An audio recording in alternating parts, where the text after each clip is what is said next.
La séance est reprise. Honorables députés et chers collègues, hier avant de nous quitter, nous avions désigné les commissions qui devaient travailler conjointement avec les comités, la commission plutôt du Sénat. Ces commissions travaillent jusqu'à 2 h du matin et elles nous ont promis de terminer à 10 h pour qu'on commence la plénière à 13 h. Il est présentement 16 h 14 minutes. On m'informe que toutes les commissions ont fini le travail. Premier élément. Deuxième élément, je voudrais demander aux honorables députés, mes chers collègues, vous qui avez le privilège de rencontrer le président de la République, il faut lui rapporter des choses vraies. Et en ce moment, le président est très préoccupé par la situation de la République démocratique du Congo. Je crois que certains d'entre nous n'en mesurent pas l'ampleur. Ce n'est pas le moment où un enfant va aller déranger le papa avec des fausses nouvelles. Je ne pense pas avoir dit ici et demandé aux députés d'aller négocier avec les M23 ou avec qui que ce soit. Je crois que le processus de Nairobi existe depuis longtemps, qui inclut les M23 et tous ceux qui doivent parler sous la coupe du président Uhuru Kenyatta. Je n'ai pas dit non plus qu'on va inventer la roue, puisque le processus de Luanda existe sur le plan diplomatique, avec tous ceux qui sont concernés. C'est comme ça que je vous ai fait l'honneur, et c'était pour éviter toute ambiguïté, pour que les rapporteurs vous lisent exactement le contenu, la lettre du président de la République.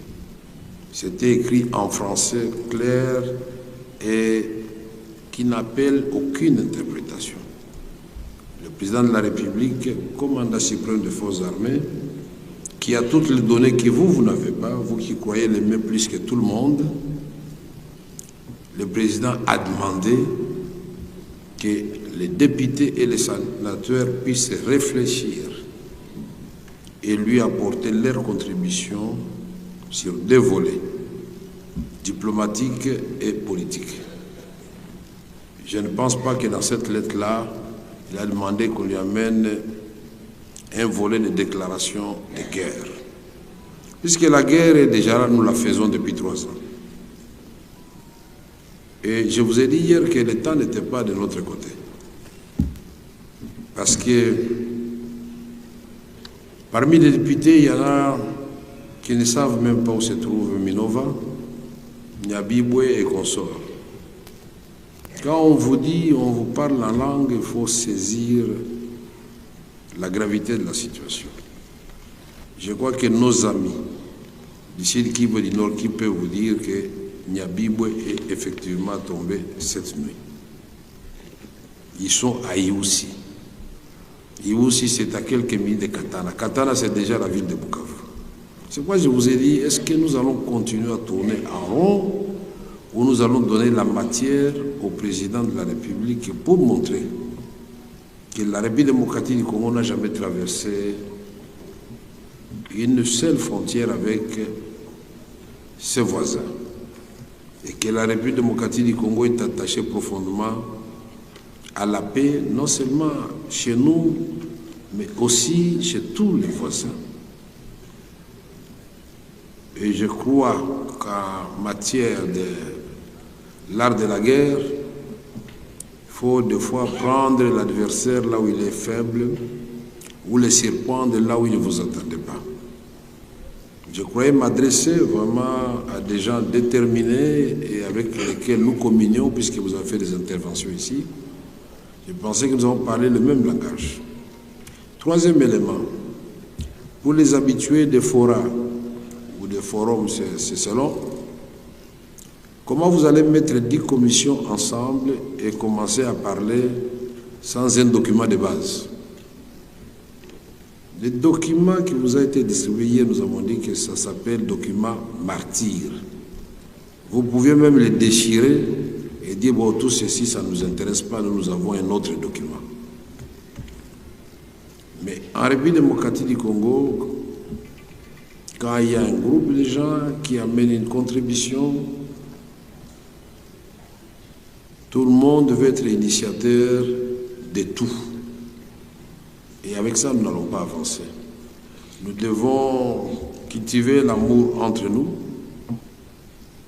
Et ce que nous faisons ici, c'est une sorte de sacerdoce.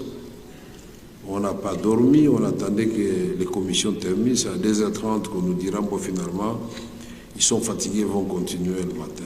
Mais entre-temps, nous devrions continuer à donner des coups de fil. Quand nous travaillons, c'est sous serment de loyauté vis-à-vis de la patrie, vis-à-vis du président de la République. Aimer le président, ce n'est pas crier tout le temps au micro, j'aime le président, non, c'est dans les actes. Et je sais que je vous ai demandé, honorable député, sans contrainte, sans pression, faites en sorte que vous initiez vos intelligences pour que nous puissions donner la matière au président. Quatrième précision.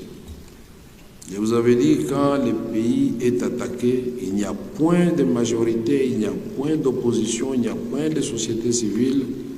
Nous devenons tous des soldats et des Congolais pour défendre la patrie. Il ne faut pas que certains croient que ce que nous faisons, nous le faisons pour 2 ou 3 personnes. Non, nous le faisons pour l'ensemble des Congolais. Nous avions un document avec une charpente très facile à exploiter. Je ne sais pas où est-ce qu'on va inventer la roue. Ce n'est pas la première fois que nous participons à ce genre de travail.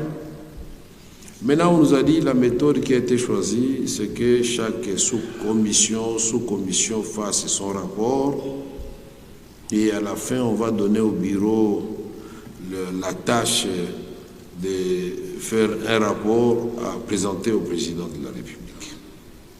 Alors que vous, qui êtes souverain, c'est-à-dire la plénière, aurez pu adopter un rapport consolidé et être certain que c'est ces rapports-là que les 2 présidents des chambres ont déposés auprès de la présidente de la République.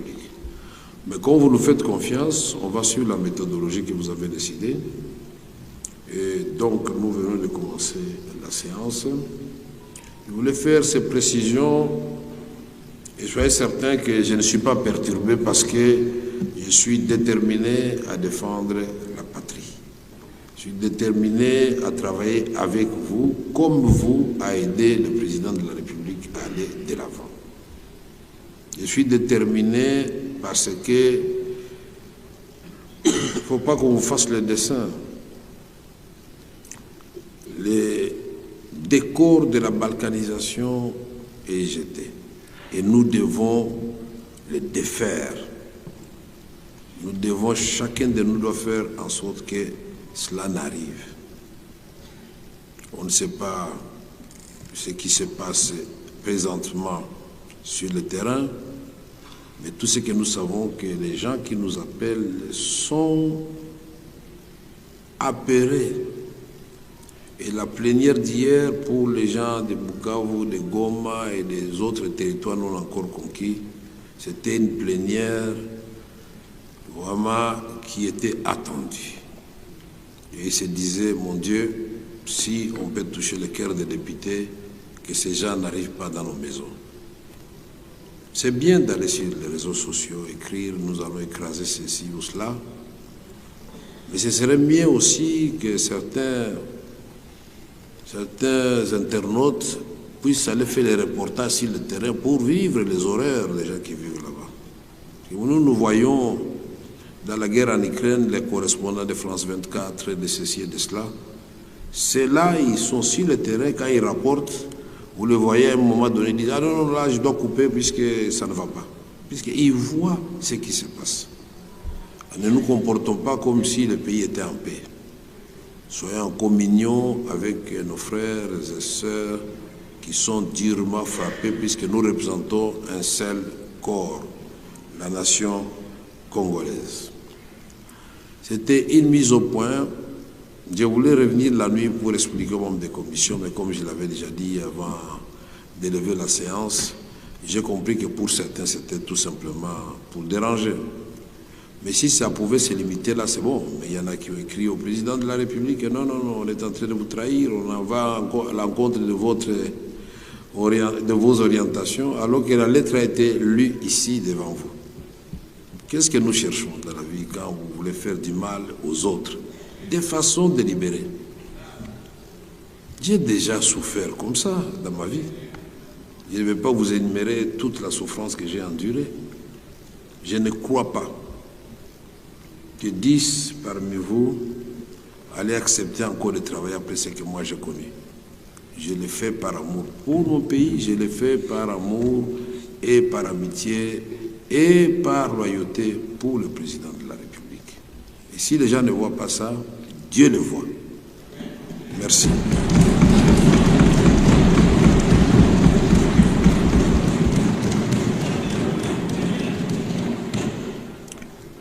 Honorables députés, chers collègues, nous reprenons nos travaux sur l'adoption des stratégies diplomatiques et politiques concertées pour sortir de la crise provoquée par l'armée rwandaise et ses supplétifs terroristes du M23. Je vous rappelle qu'avant la suspension de la séance, nous avons désigné 5 de nos commissions permanentes du Sénat au fin d'élaborer les dites stratégies en s'inspirant du document de travail mis à leur disposition par votre bureau. À ce stade, nous allons suivre successivement les résultats des réflexions de ces commissions mixtes paritaires en vue de leur adoption comme contribution de notre Chambre à la recherche des voies de sortie à la crise sécuritaire que connaît notre pays.